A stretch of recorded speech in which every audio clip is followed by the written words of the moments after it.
साथियों नमस्कार। आज का वीडियो का मुख्य विषय है कि वर्षफल में ऐसे कौन से ग्रह होते हैं, वर्ष कुंडली में ऐसे कौन से ग्रह होते हैं जिससे व्यक्ति को उस वर्ष उन ग्रहों की दशा में जब जब ऐसे पाप ग्रहों की दशा आती है तो चिरोपार्जित धन भी नष्ट हो जाता है तथा मरण तुल्य कष्ट होता है, मृत्यु तुल्य कष्ट होता है। तो इसी विषय पर हम विस्तार पूर्वक चर्चा करेंगे। ध्यान से देखिए, वर्षफल में वर्ष कुंडली में ऐसे कौन से ग्रह होते हैं जिनके कारण, जिन पाप ग्रहों के कारण जिंदगी भर का कमाया हुआ धन भी जो है क्या हो जाता है, नष्ट हो जाता है और संपूर्ण वर्ष मृत्यु तुल्य कष्ट होता है। अनेक प्रकार की आदि व्याधि होती हैं। तो इसी विषय पर हम आज चर्चा कर रहे हैं। इससे पहले मेरा आप लोगों से अनुरोध है, यदि आपने अभी तक मेरा चैनल सब्सक्राइब नहीं किया तो अवश्य सब्सक्राइब करने का कष्ट करें, वीडियो को लाइक करें, शेयर करें। तो देखिए लिखा हुआ है, निर्बलो धर्म वित्तीसो दुष्ट कीटास तनोस्थिता लक्ष्मी चिरार्जिता नश्चेत यदि शक्रोपि रक्षिता। सरल भाषा में लिखा गया है कि जिस वर्ष जातक की वर्ष कुंडली में अर्थात वर्षफल में धर्म वित्तेषु निर्बलो, धर्म का मतलब नवमेश और वित्तेषु को मतलब द्वितीयेश, निर्बल होता है। क्या होता है? निर्बल होता है। और लग्न में क्या होते हैं? पाप ग्रह होते हैं। दुष्ट कीटा तनुस्ता अर्थात यानी तनो, तनुभाव में अर्थात लग्न में दुष्ट कीटा स्थिता, पाप ग्रह स्थित होते हैं, पाप ग्रह बैठे हुए रहते हैं। तो शक्रोपि रक्षिता, यदि यदि शक्रोपि रक्षिता,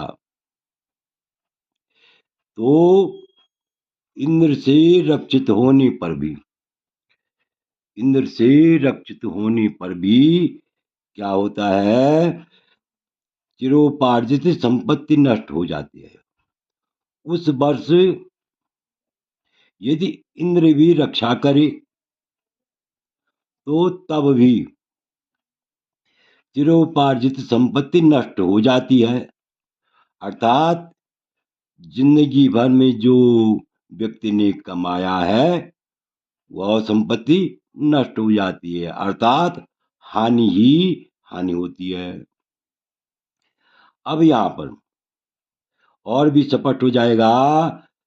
भावार्थ में देखिए, जिस जातक के वर्षफल में या वर्ष कुंडली में नवमेश और द्वितीयेश अर्थात धनेश निर्बल हो, नीच का हो, लग्न में पाप ग्रह हो, तो इंद्र से रक्षित होने पर भी चिरोपार्जित धन संपत्ति नष्ट हो जाती है।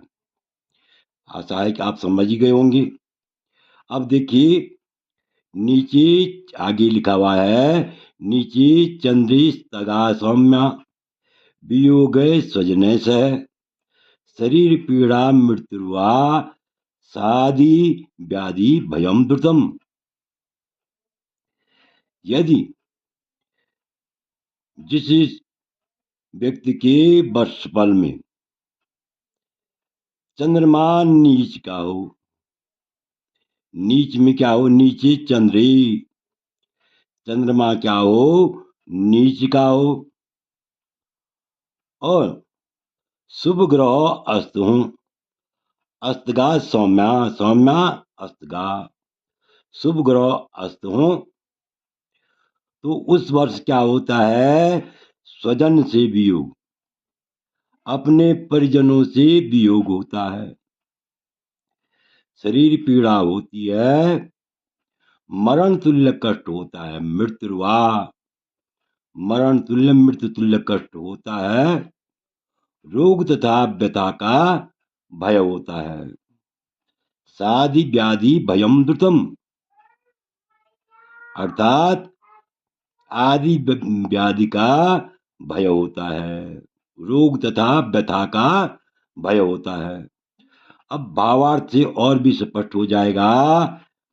यदि जिस वर्ष किसी व्यक्ति के वर्षफल में नीच में चंद्रमा हो और शुभ ग्रह अस्त हो तो स्वजनों से वियोग होता है, पारिवारिक जनों से, बंधु बांधवों से, परिवार के लोगों से वियोग होता है, शरीर पीड़ा होती है, शरीर शारीरिक कष्ट होता है, मरण तुल्य कष्ट होता है, मृत्यु तुल्य कष्ट होता है, रोग तथा व्यथा का भय होता है।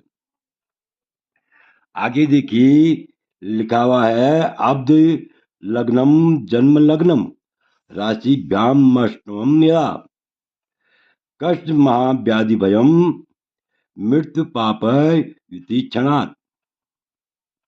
यहाँ पर ध्यान देने योग्य बात है। अब्द लग्नम अर्थात जन्म लग्न, या अब्द कहते हैं वर्ष, वर्ष फल को, वर्ष लग्न में, या जन्म लग्नम, अब्द लग्न कहते हैं वर्ष लग्न को, और जन्म लग्नम या जन्म लग्न, वर्ष लग्न या जन्म लग्न। जन्म लग्नम जन्म राशि से अष्टम राशि यदि वर्ष लग्न में हो, यानी वर्ष लग्न या जन्म राशि से या जन्म लग्न से, अष्टम राशि यदि वर्ष लग्न में हो, अष्टम राशि क्या हो, यानी अब्द, यहां पर जो है ध्यान दीजिए, अब्द लग्नम जन्म लग्न या जन्म राशि कराइए, जन्म लग्न या जन्म राशि क्या बोल रहा है, ध्यान से देखिए, थोड़ा चूक हो गई है, यहाँ पर लिखा हुआ है जन्म लग्न या जन्म राशि से, यहाँ पर ध्यान से देखिए, जन्म लग्न या जन्म राशि से अष्टम राशि यदि वर्ष लग्न में हो तो कष्ट और महारोग होता है,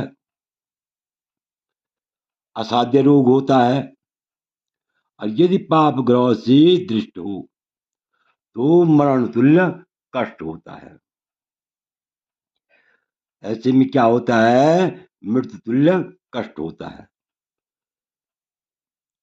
तो यानी कुल मिलाकर के व्यक्ति जो है उस वर्ष असाध्य रोगों से ग्रसित रहता है। तो अब आप समझ ही गए होंगे कि नवमेश और वर्ष कुंडली में नवमेश और द्वितीय निर्बल हो, जन्म लग्न पाप ग्रह, जन्म लग्न में पाप ग्रह हो तो इंद्र से रक्षित होने पर भी चिरोपार्जित धन संपत्ति, यानी जो तुमने पहले कमाया है वो धन संपत्ति नष्ट हो जाती है, अर्थात हानि ही हानि होती है। नीच में चंद्रमा हो, नीच चंद्रमा हो और शुभ ग्रह से अस्त हो तो स्वजनों से वियोग रहता है, शरीर में पीड़ा होती है, मरण तुल्य कष्ट होता है, मृत्यु तुल्य कष्ट होता है। और जन्म लग्न या जन्म राशि अष्टम, अष्टम राशि यदि वर्ष लग्न में हो और तो कष्ट और महारोग अर्थात असाध्य रोग होता है। यदि पाप ग्रह से युक्त हो दृष्ट हो तो मृत्यु तुल्य कष्ट होता है। तो आशा है कि आप इस वीडियो को भली बात समझ गए होंगे। आपसे अनुरोध है, यदि आपको यह वीडियो अच्छा लगे तो मेरे चैनल को और सब्सक्राइब करें, वीडियो को लाइक करें, शेयर करें। वीडियो देखने के लिए बहुत बहुत धन्यवाद।